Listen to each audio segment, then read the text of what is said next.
En esta ocasión nos vamos a dedicar a los libros. Y un libro, pero un libro atrapante, se llama 27 noches. Lo escribió la escritora y psicoanalista Natalia Cito y está aquí con nosotros para hablar sobre esto tan especial. Hola, ¿qué tal, Natalia? ¿Cómo estás? ¿Qué tal, Lili? Buenas tardes. Mucho gusto. Te agradezco que hayas tenido la deferencia de acercarte a nuestro programa y realmente este libro es muy especial. Incursionás en el periodismo narrativo y contanos vos un poco de qué se trata, si bien entre ambas después lo vamos a comentar un poquito. Sí, es la historia está basada en una historia real que ocurrió en el 2005. En ese entonces, Natalia Cohen, que es una escritora y artista plástica de una familia multimillonaria, fue internada contra su voluntad por decisión de sus hijas y con un diagnóstico discutible de demencia frontotemporal firmado en ese momento por dos profesionales y uno de esos era Facundo Manes. Nada menos. Después, nada menos.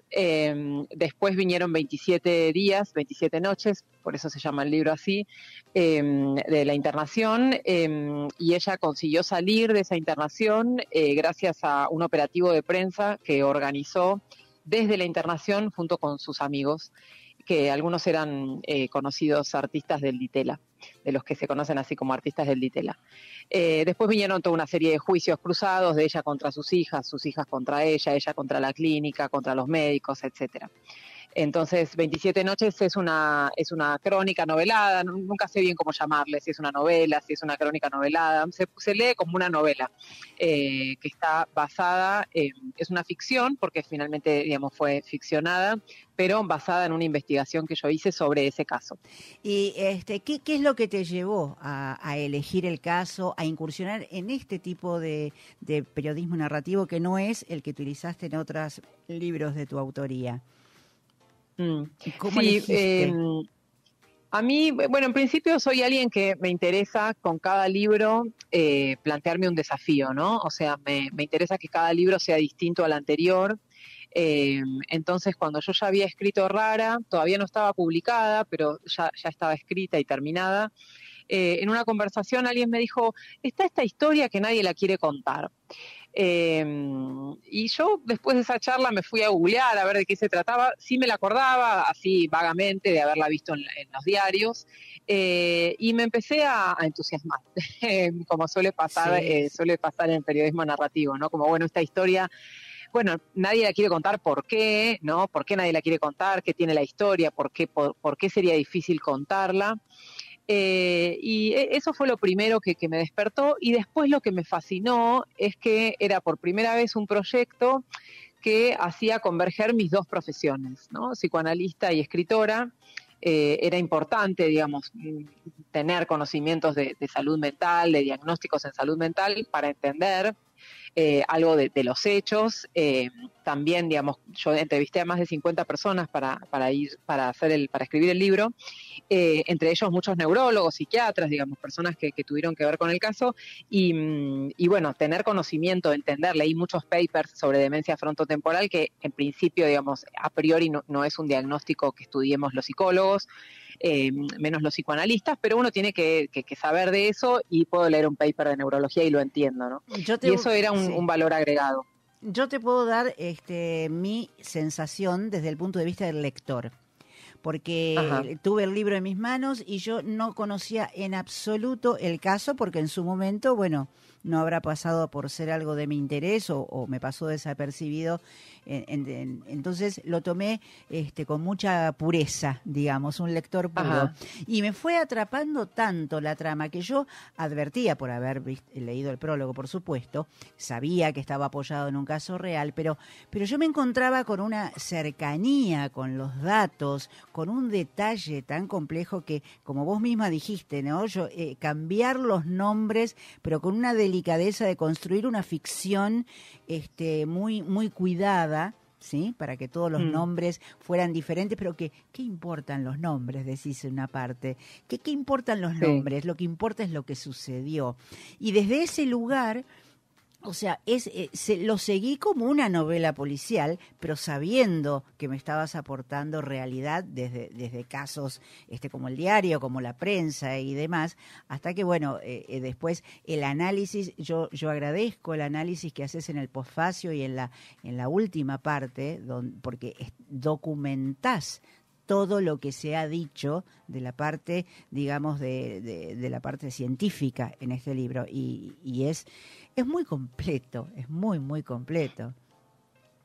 Qué lindo, me encanta escucharte, me alegra mucho. Además, esa lectura pura, te confieso, era la que antes de que se publicara el libro a mí me daba como más vértigo, porque yo me preguntaba, bueno, ¿cómo lo va a leer alguien que agarra el libro, un lector incauto, ¿no? Agarra el libro, que yo le interesa, le gustó la tapa, claro, le gustó la tapa y dijo, bueno, a ver, ¿esto qué es?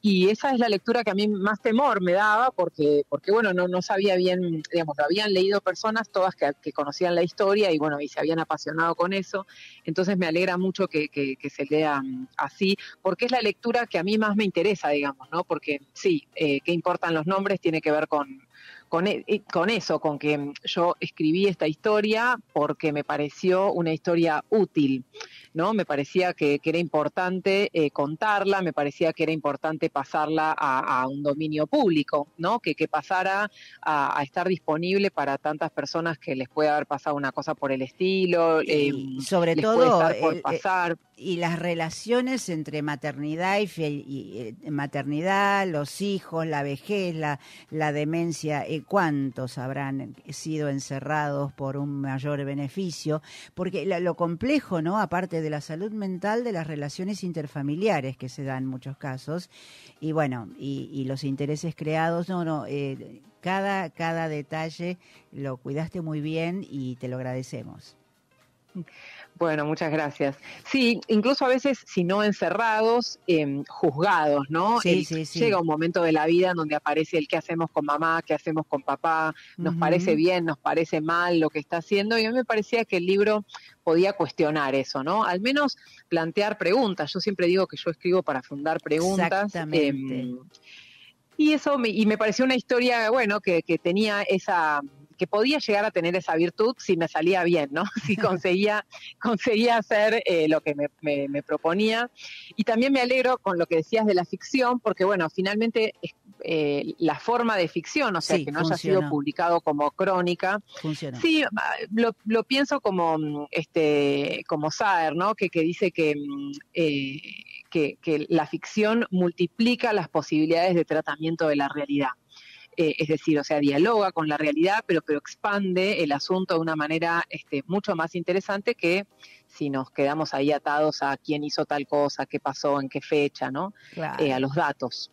Y sí. Yo quisiera despedirte y agradecerte, por supuesto, con tus propias palabras que están en una parte del libro, que a mí inclusive las publiqué en la red, que dice: entonces, ¿cuál es la verdad de esta historia? Creo que lo más cercano a la verdad son todas estas preguntas en las que ojalá haya algo para otros. Y sí, dejaste mucho material para otros, y gracias, Natalia Cito, por 27 noches. Muchas gracias a vos, muchas gracias a vos. Y hasta el próximo libro, tenenos en cuenta, ¿eh? Sí, sale este año por MC, una nueva novela. Bueno, ahí estaremos. Hasta pronto, entonces. Bueno, muchas gracias, hasta pronto.